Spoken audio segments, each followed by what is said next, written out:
On episode 155 of the Moving Forward Leadership podcast, we speak to peak performance coach and expert Matt Comand, and he's going to tell us how we can get into a flow state as a leader. That's right, folks.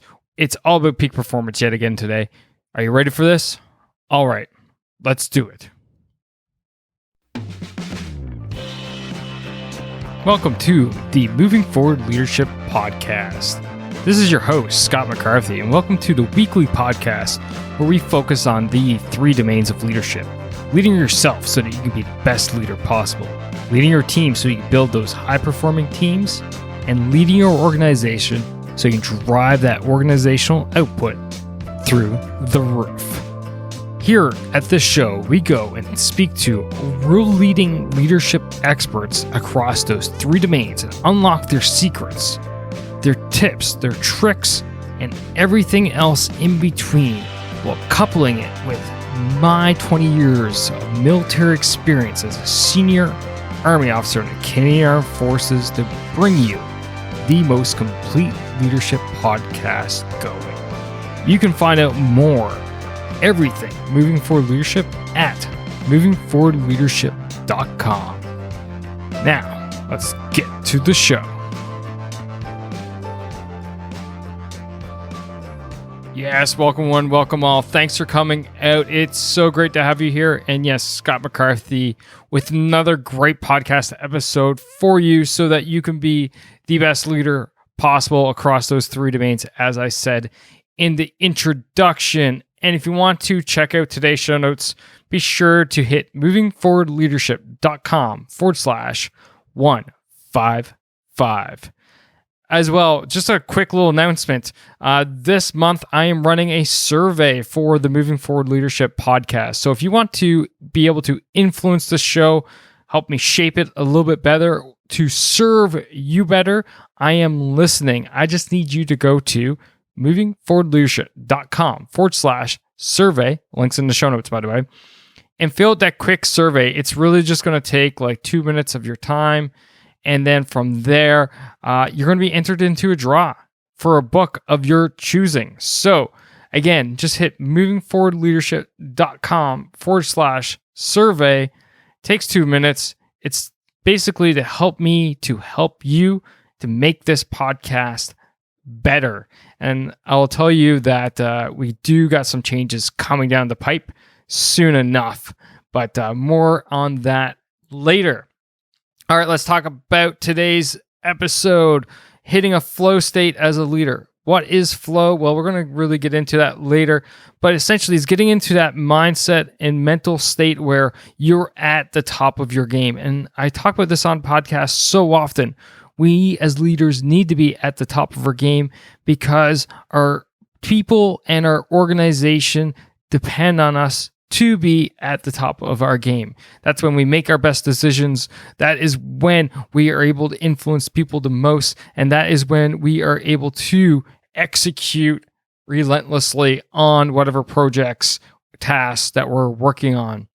So Matt, he's got 10 years in this space as a coach. He actually has been working with young athletes, those who are aspiring to become professionals, to elevate their game. But he's bringing that to the next level in the business world. And if you've been listening to the show for a period of time now, you realize this is the second time Matt's been on the show because he is such a great guest. So we go into topics such as the components of high performance mindset, how we can get into that sweet spot, how we can actually use adversity to our advantage, and some habits and routines of high performing leaders. This is a fantastic show, jam-packed with actionable tips for you, advice for you, so that you can get into that flow state. And you know what? I think I've said enough, so it's time for me to shut up.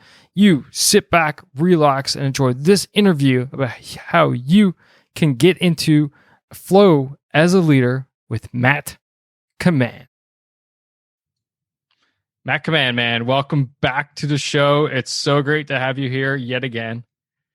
Yeah, no, I'm obviously happy to be back and great to catch up after about a year and a half maybe since I was on the show. Yeah, about that. Yeah, it's pretty crazy to think actually how long it's been. And we were just catching up and going through the whole COVID, the COVID mandatory catch up, Yeah, how catch we're up. doing and stuff like that. So it's super cool to get you back. Yeah, it was actually 70 odd, 69 episodes ago, episode Wow. 86, achieving high consistent elite performance. So listeners out there, if you haven't listened to that episode, you are definitely missing out. So be sure to go check that out at movingforwardleadership.com/86. But you know what? Let's have a listen to this one first. So Matt, brought you back. You are a high performance coach, a mindset coach, and you're predominantly in the sports industry. But the reality is, all these things pertain right across the board. It doesn't matter if it's sports, it doesn't matter if it's business, right? Mindset is mindset, and we definitely want to, as leaders, need to be in that high performing mindset. So today, let's dive into topics around components of a high performance mindset. Sure. And let's dive in deep here, so that for the leaders out there, because they, especially a lot of them who are into big businesses, they are operating in the NHL, the NBA, the MLB of business, so they need these tools to get the results. For sure. And certainly, as you mentioned, my background is in sport and performance psychology. And I taught sports psychology at Humber College here in Toronto for a few years. And early in my career, my experience was with athletes pretty predominantly. In the last 18 to 24 months, kind of shifted, branched away from that a little bit and working with more corporate clients. And as you mentioned, the principles of high performance and the mindset needed are pretty consistent across any domain. I mean, we all face, doubt. We all face our inner critic. We all face lack of confidence at times. Obviously, with what's going on today, there's a lot of uncertainty and stresses and things like that. So, team dynamics and leadership issues potentially across teams and across organizations. So, really consistent across the board. What I've been working on with clients recently is what we call a high performance mindset, and there's really 4 components. So we can kind of dive into those a little bit deeper. The first one I always kind of start off with is emotional regulation. So it might not sound all that sexy, and people, it kind of gets thrown around as stress management, but I think emotional regulation and emotional awareness is a really key foundation and a really great first step. So, what we talk about a lot is understanding, what your triggers are. We talk about developing self-awareness. So, when you are stressed, when you're frustrated, when you're tired, when you're angry, when you're short with yourself or short with others, is there a pattern there? Let's diagnose ourselves a little bit. Let's take a step back and let's understand what are some consistent triggers for me, and maybe we know them already, and maybe we should kind of dive in a little bit more.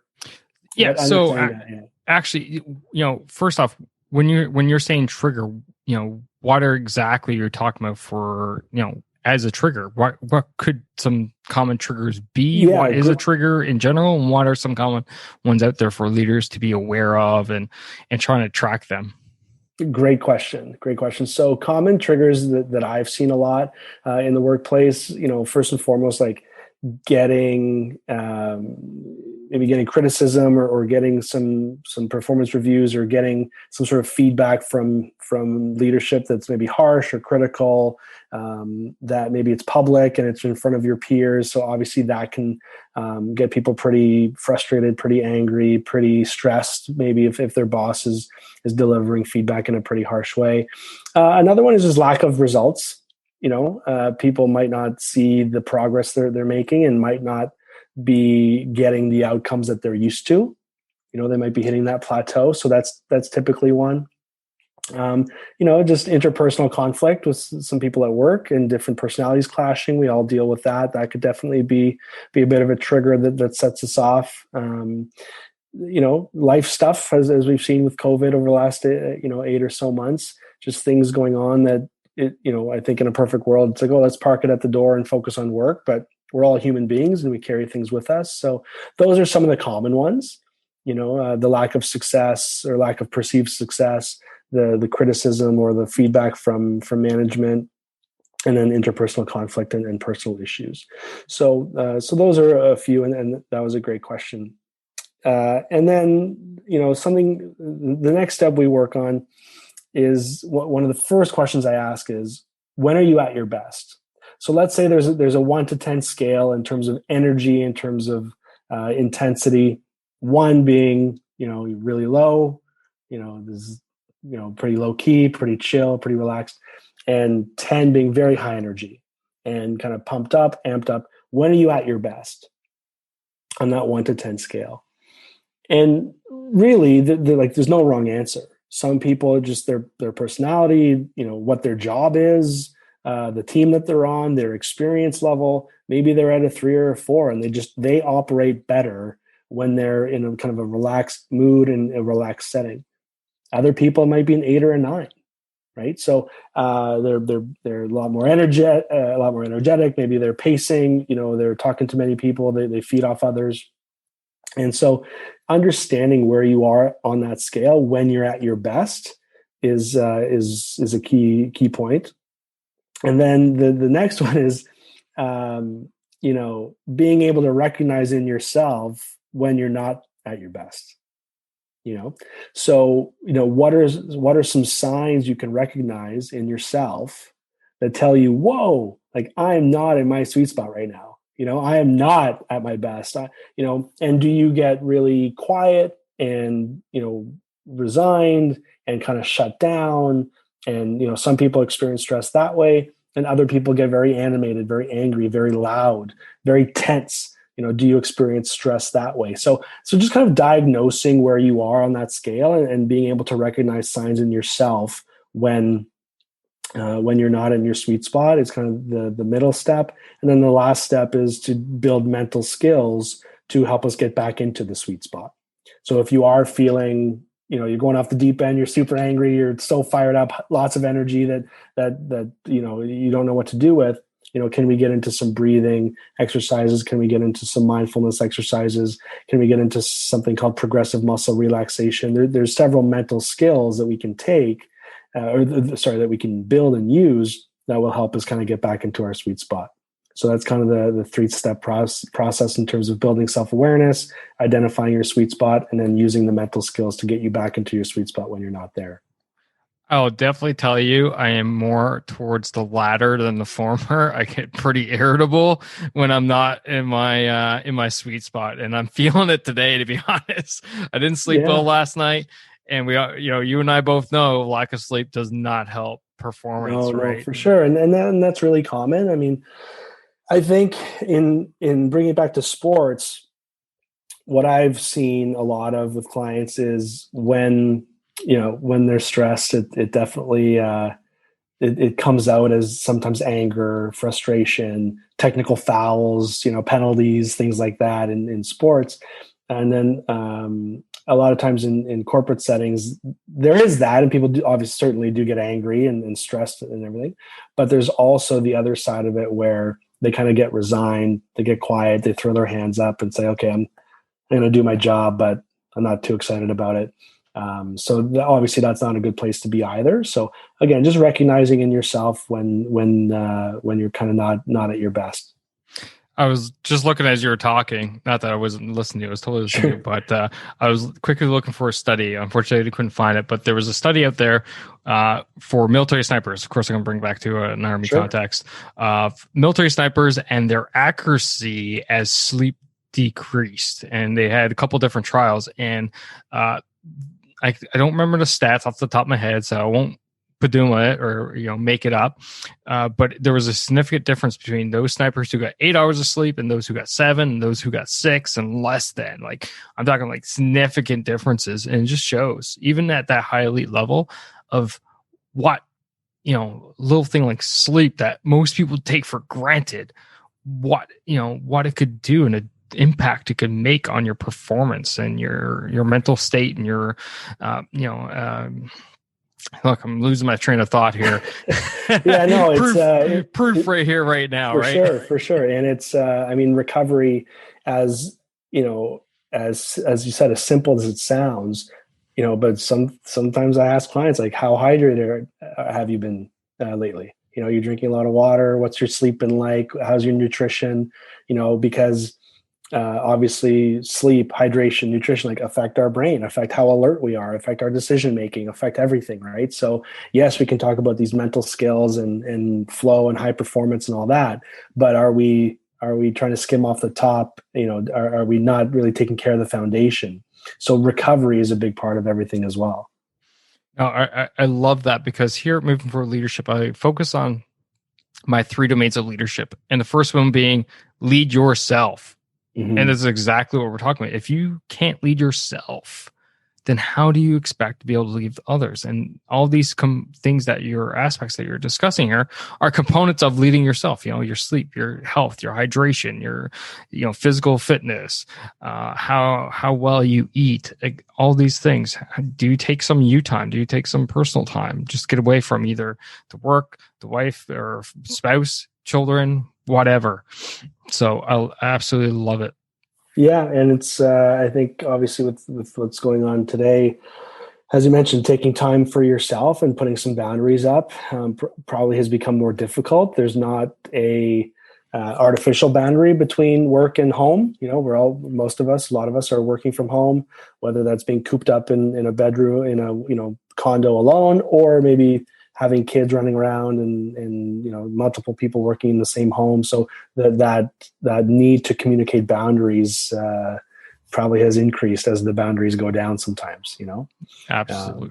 Absolutely. And so the next piece of a high performance mindset is what we call deliberate attention. And the word focus gets thrown around a lot.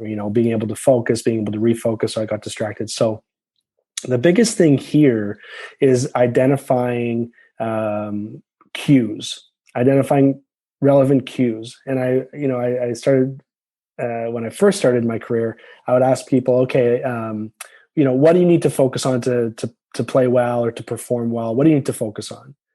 And they would often say, working hard, making the sale, winning, and really those are really not good answers.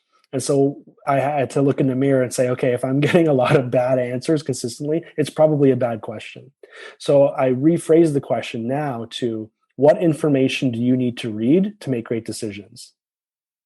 And that gets people thinking a bit more. It's like, oh, okay. It's like, what details, is it market trends? Let's say you're a financial analyst or something like that, or in market, in consumer behavior, something like that. Is it emerging market trends? If you are, responsible for a team, maybe it's the body language and eye contact and facial expressions of those you lead, and the way they communicate with each other. There's certain really specific details out there that are out there. We just have to seek them out and pay attention to them, and that'll allow us to make better decisions.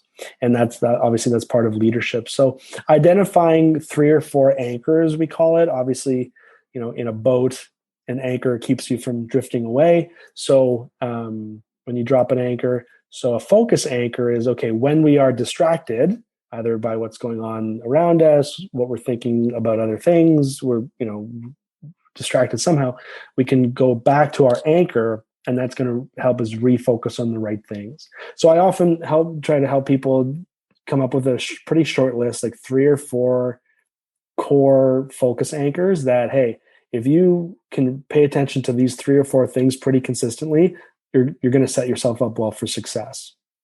Can I jump in? Yeah, absolutely. Yeah. Freaking love that. Because what I find often, especially with the clients I coach, is, oh, I need to know everything. Well, you can't know everything. And then you're going to get sucked into analysis paralysis. Your people are going to be sucked into writing TPS reports that essentially you can become meaningless. It's, what do you need to know? And what I love about it is it's quality over quantity. So I know certain things that I need to know to make the best decisions possible based off the situation. But what I love about what you're saying is even more so is that we need to communicate that with our team. Yeah. Too many people out there expect a leader or expect our subordinates to be able to basically read our minds, to read our minds and expect that, oh, they know what I need. Well, not necessarily. So Yeah, just no, communicating it, as mentioned, is key, and just opening the conversation. right. That's typically not a conversation of, what how we're performing as a team. What information do we need to read? What's most important to you in your job? What's most important to you in your job? And being able to tease that out and make sense of it. And maybe the list starts at 7 or 8, and then we whittle it down to 3 or 4. Right. And one thing I'll add is those 3 or 4 core anchors, really try to have them be process based, where if they are outcome based, oh, we want to be number 1 in the industry. We want to increase market share. We want to hit this number in sales. Suddenly, and this is a big problem. Suddenly our focus is no longer on the task, but it's on the consequences of the outcome. So, if we, are number 1 in sales, then this will happen to us and we'll get promoted, or, we start thinking about what might happen if, rather than thinking about the actual task itself. So the more process-based we are, the more detailed we are, the better those anchors are going to be. No, I 100% agree with you. It's kind of like when you're not critiquing, but you're talking to kids, you just go, it's all about the effort. And that's what we need to focus on. It's the effort. The outcomes will come. People they'll get there. Organizations will get there. But as long as you're working on making your processes more efficient, making them more effective, making sure that you have all the information required to make the best decisions possible, that people feel included, safe, ready to bring feedback, challenge, all these different things which become part of high performing cultures, then that is what's going to push it. So I love the whole process based analysis. Absolutely. And it's partly it's not our fault. Our society has conditioned us to think about outcomes and results and glamorize those and things like that. So the monotony of sticking to the process is often not too exciting. But it's definitely what drives high performance. And as you mentioned, the results will come eventually, as long as the process keeps getting better, and we'll end up achieving what we want to do. Love it. Yeah. So the third piece in the high performance mindset is quite simply having a growth mindset, or having a sense of optimism. Obviously, not reinventing the wheel here, but by the work that Carol Dweck has started, about a decade ago or more.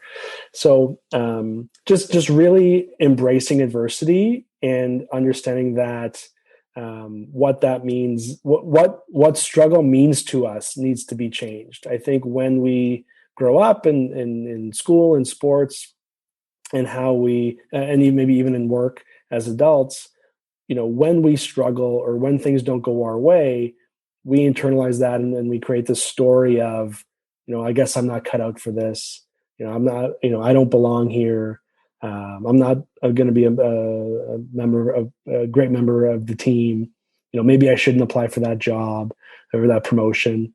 So we create this story of what struggling means to us, versus what struggle means is that we're growing. It means that we're progressing. It means that we're learning new things, if we frame it that way, right? So asking ourselves questions like, what am I missing here?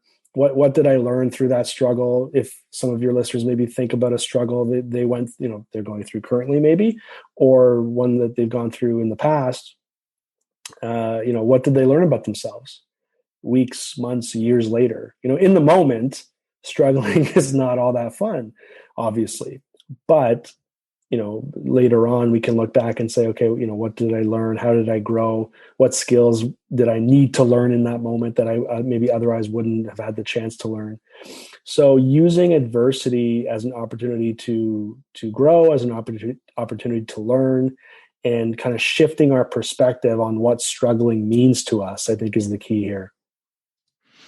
I fully agree. And I often, when I get interviewed on other podcasts, people often want to go back to my military training, right? The good old basic level training and even beyond boot camp. So basic level training is a whole series level training. Everyone, when you think of boot camp, it's boot camp, i.e. the first course you do as soon as you enter the army or the military. But there's a whole series of basic level training. Guess what? They all suck. Yeah. And a couple of them are pretty horrible to go through. And one of the reasons why I mentioned that, it's not only just to weed people out, but as well, it's to hit such a high level adversity that when we start doing our jobs on operations, it feels easy because we've actually been at that threshold and then some beyond.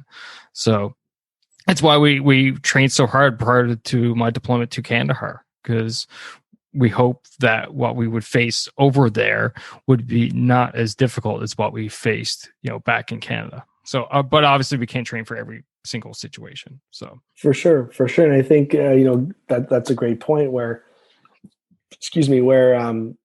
I think this goes to confidence a little bit too. Confidence is obviously a word that gets, thrown around a lot in performance and leadership and team building and success. Where I think people have this idea, this definition of confidence of, if you look it up in a dictionary, it'll say something like the belief in your ability to complete a task or the belief in your ability to achieve a goal, something like that. And I think that really leaves a lot of room for disappointment and frustration, and kind of redefining confidence to move away from achievement and more to adjustment and being adaptable. So instead of the belief in my ability to complete a task, it's my belief in my ability to adapt. So it's not this, did I achieve the goal or did I not?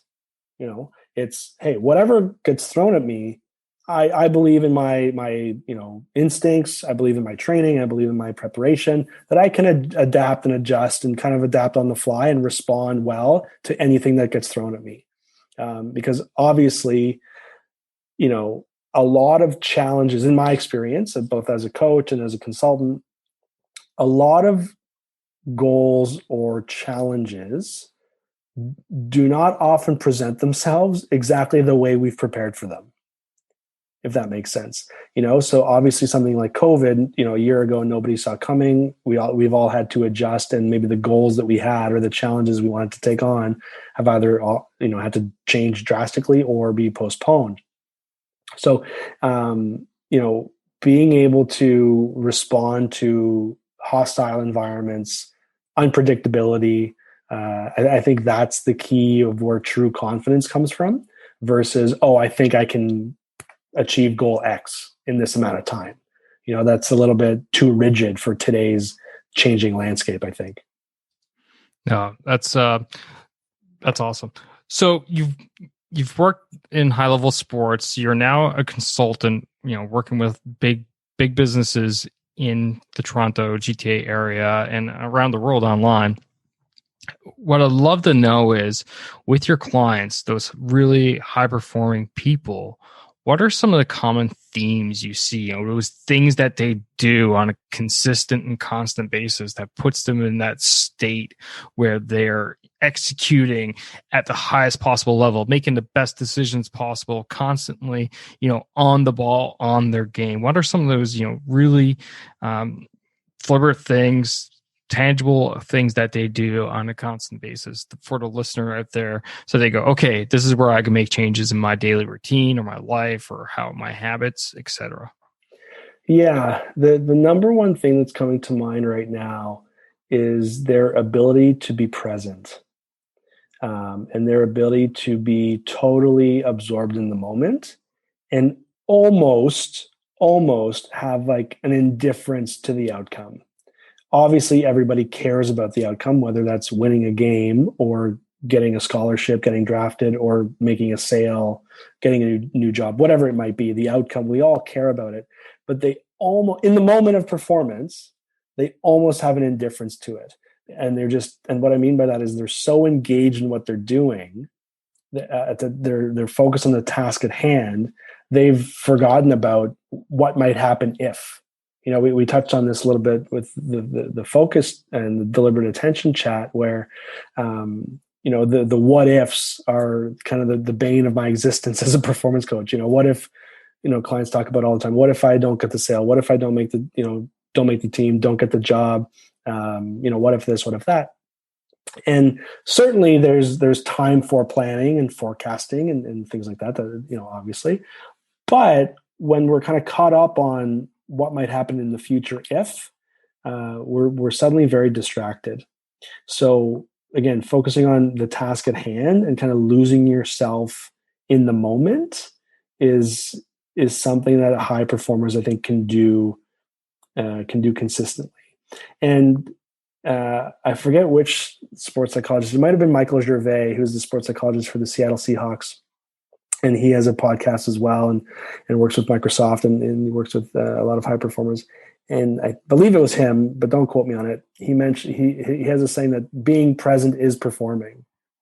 Being engaged in what you're doing, paying attention to the details of what's going on, tuning into your five senses. As simple as that might sound, when we're performing, whether it's on stage, on a court or on a field or something like that, if it's sports or if it's in front of a client and you're pitching a sales deck or something like that, being totally engaged in, what you're seeing, what you're smelling, maybe what you're tasting, like what you're experiencing internally, as simple as it sounds, tuning into those five senses can help us kind of dive more deep into the present moment.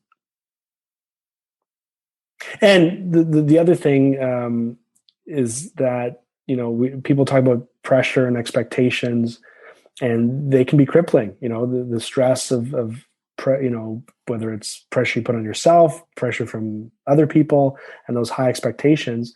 When we're engaged in the moment, we kind of let go of those expectations. We're not focused on the consequences of the outcome. What might happen if, we're focused on the task itself. So in my experience, the more present we are, the less pressure we feel. It's tough being alone as a leader. You're often in situations where you're not sure where to go. You're not sure what's the best decision. Yet, as Colin Powell once said, it's lonely at the top. And reality is, it takes time. Sure, you can read books and listen to podcasts such as this one, but nothing beats experience. But who has time for experience when you're at a situation right now that requires experience to lead yourself, your team, your organization through? That's where coaching comes in. You see, coaching enables you to unlock the experience in others. Right here, right now, you have 20 years of military service, plus 150 plus episodes of interviews and topics and research sitting at your disposal. So what are you waiting for? Are you ready to level up your game, become that leader that you know you're meant to be? Are you ready to go to the next level? If so, drop me a line, scott@movingforwardleadership.com, or swing by the website and book a discovery call through movingforwardleadership.com/book. And let's get you moving in the right direction, leading better, leading more effectively today, right here, right now. Starting off with leading yourself. And then let's focus on how you can build your high-performing team to drive your organization's output higher, faster, harder today. Not next week, not next month, but today. All right, folks, that's it. Now let's get back to the show.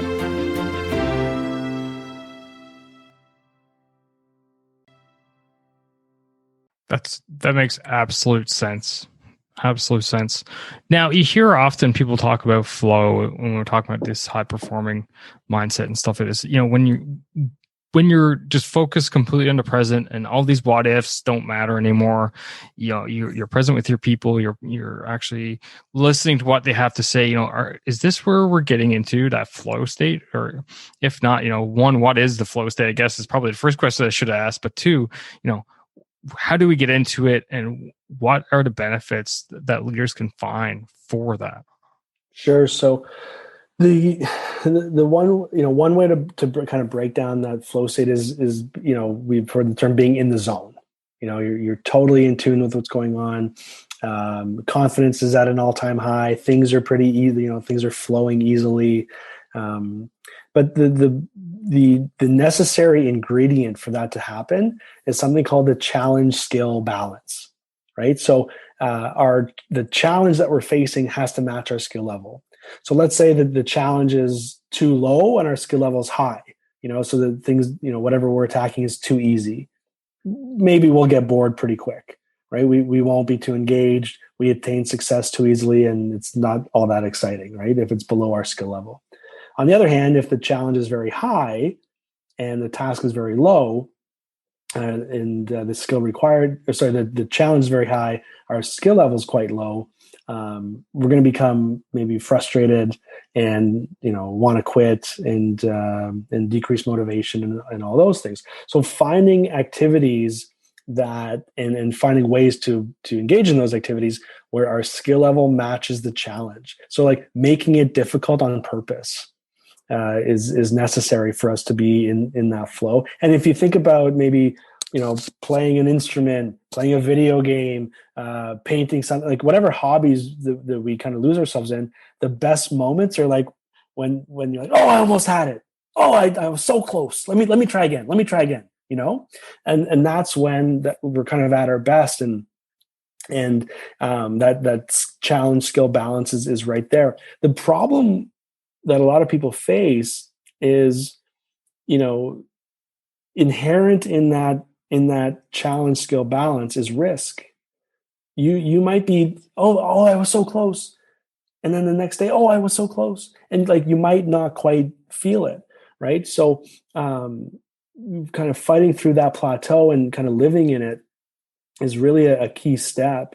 And understanding, again, going back to the growth mindset stuff, when we're struggling or when we feel a plateau, we've got to understand that that's when we're at our best and when we're growing. So the challenge skill balance is really the big key in terms of flow. A few other things is having clear goals and clear feedback. That's sometimes it's difficult to do on your own. But that's why if you are, let's stick with the playing a musical instrument, playing a guitar example for, you're playing a song and you make a mistake, like you get that feedback right away. Oh, that was the wrong note, or oh, I my finger slipped, or whatever it might be, and you start again. And you pay attention to it. You pay attention to those mistakes. You start again, and you keep getting that immediate feedback, and then you kind of build and build and build, and hopefully you're able to play the song start to finish. So having clear goals, very specific daily goals. The client, I just kind of went through some flow workshops with a client, and I asked people, "What are your goals?" And they say, "Oh, I want to sell X amount of have X amount of sales by the end of the year." It's like, no. What are your goals today? Make 50 calls, make 100 calls. Play with silence a lot more. I work with some sales reps who, sometimes they find they do most of the talking, and in sales that's maybe not great. They have to do a little bit more listening, right? So they want to play with silence, sit with silence a bit more. That's one goal they have for the day. So having like really specific daily goals, and then tracking your progress. Maybe you want to make 50 calls. Well, every 10 calls, you can scratch it off your list. Okay, there's 10 done. Okay, do another 10, scratch it off your list. Make that progress visible and tangible. And I always use the example of when we were kids in school and there'd be a charity campaign, they would always have that thermometer and we'd color it in, right? Do you know what I'm talking about? Right? And you'd color it in, and that progress is tangible and visible. And that's going to motivate us to keep going. So, challenge skill balance, clear goals and clear feedback, and tangible and visible progress. No, that's all great. And I can actually see doing those things, for the longest time. It took me a lot to read. It really took an Mm-hmm. effort. And then I turned it into a daily goal. And it was like tracking it every single day. Did I read today? Yes. Did I read today? Yes. Well, guess what? I don't track it anymore because I don't need to, because it just Mm-hmm. happens. Yeah, It for just sure. literally, it's ingrained into me. And same thing, doing my workouts, doing my journaling, doing this, doing that, all these things that set me up, planning for my day. What are my daily goals today? What am I going to achieve today? All these things. It's become natural. And when we track it at first and we set, our own expectations, and we're like, okay, I'm going to do, like you said, there was 50 calls today. All suddenly one day you're like, oh, I haven't tracked my 50 calls, but I'm still doing them. Why? Oh, Mm-hmm. actually it did. So now I think about it, it did 75 yesterday, Yeah, because it just comes ingrained in us. absolutely. And that's where how things become a bit more automatic, and it goes from, conscious processing to automatic processing, and yeah, things just become habit. Absolutely. Absolutely. Awesome, Matt. Love this conversation. Sad that we're going to be winding down here now, but before I do wrap up, I got a last couple of questions for Sure, you. sure. One which you'll remember, hopefully. A question I ask all the guests here moving forward leadership, even return guests like yourself. According to you, Matt Comand, what makes a great leader? I think for me, the thing that I've been focusing on in the last few months, few year or so, the ability. What makes a great leader is the ability to balance conviction with empathy. Because I think a lot of leaders have a lot of conviction. They're competent. They obviously have an expertise in whatever field they're in. They have experience, and we have this leadership instinct to provide, right, and provide direction, provide resources, provide information, provide coaching, provide, and have a lot of conviction, in what we're doing.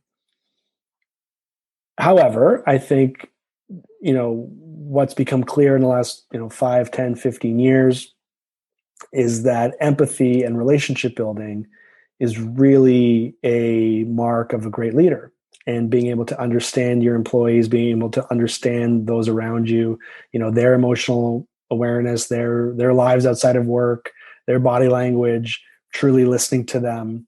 So having that empathy kind of dosed in with the conviction, I think makes a great leader. Because if you're missing one or the other, it doesn't quite add up. It doesn't balance, right? If you're missing conviction and you're unsure of what you're doing, or you don't address things, like sometimes in organizations, behaviors, attitudes, performance decrease to a level that's unacceptable, and if a leader doesn't have conviction in addressing that and saying, hey, what's going on here isn't quite acceptable, here's what we need to do moving forward, eventually people are going to look around on the team and say, well, it's pretty loose ship around here, and I guess we don't have a lot of accountability on this team, and that obviously infiltrates the whole team. So you need to have conviction in what you're doing. But if you have a lack of empathy and a lot of your feedback is harsh, or you're very cold with your employees, or you don't listen to them, you don't seek their feedback, you don't seek their input, they don't feel like they're valued, it's not really going to be a great place to work long term. So a leader, I think, can balance that empathy and conviction to really make a pretty positive impact in people's lives. Like it. I totally see. I could see that angle that you would come at it. Now, for you, the listener, your task is to go back to episode 86 and compare notes to see. Yeah. All right, Well, final real. it's interesting in the last year or two, or however long we've had between since episode 86. I think I've left Humber and kind of started my own shop and stuff. So it's been quite a ride in the last year, but it's been as we were talking about before we started the show here. It's been quite meaningful. And here's the final thing: is for you to tell us all about your latest journey. Feel free to throw out your links, all this stuff. It's all about you. Shameless plug. Have at it. Sure. So so in 2019, I started a company called Emergent. So the website is workwithemergent.com. The Instagram is workwithemergent. My email is matt@workwithemergent.com, pretty standard.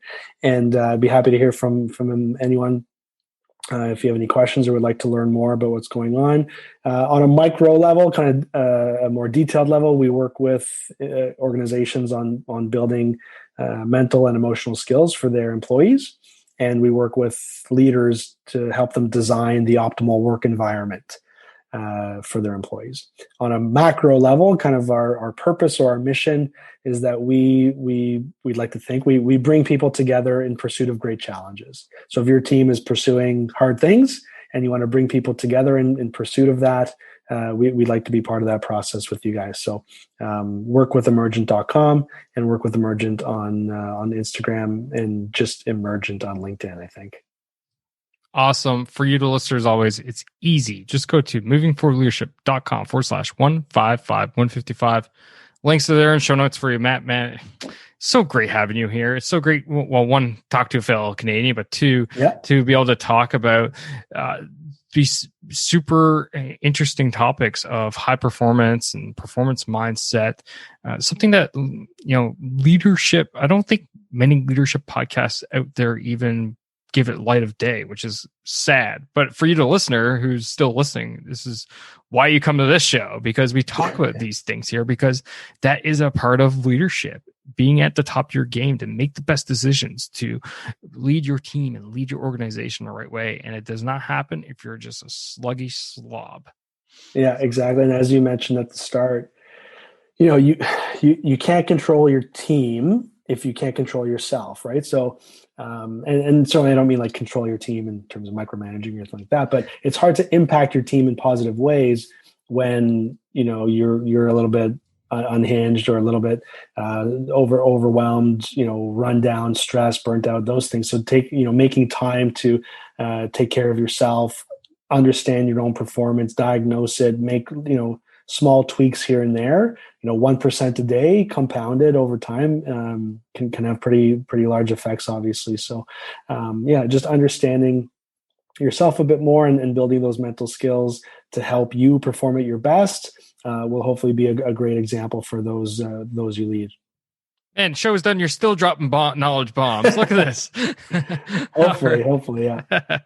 Awesome, Matt. Man, thanks again for coming out. It's been thanks it's very been much a pleasure. Perfect. Yeah, my pleasure.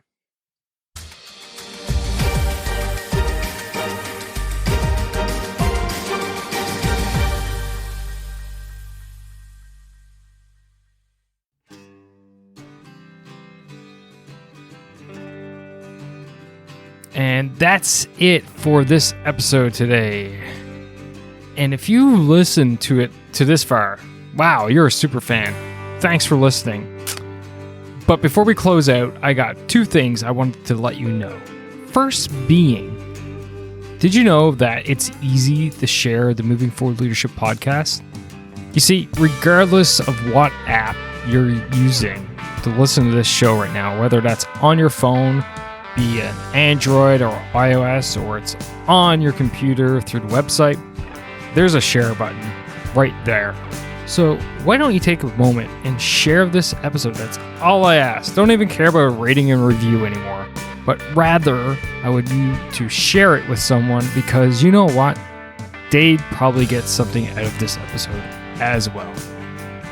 And finally, if you really enjoy the podcast and you feel like throwing me a bone, well, I'm a borderline coffeeaholic. So how about you just buy me a cup of coffee? And you can easily do that with going to movingforwardleadership.com/coffee. And feel free to throw me $1 or $2 for a cup of coffee. I don't need anything fancy. Good old Tim Hortons here in Canada works just fine for me. But as always, ladies and gentlemen, thanks for listening. It's an honor to serve you day in, day out with this podcast. And as always, lead, don't boss. Thanks, and take care.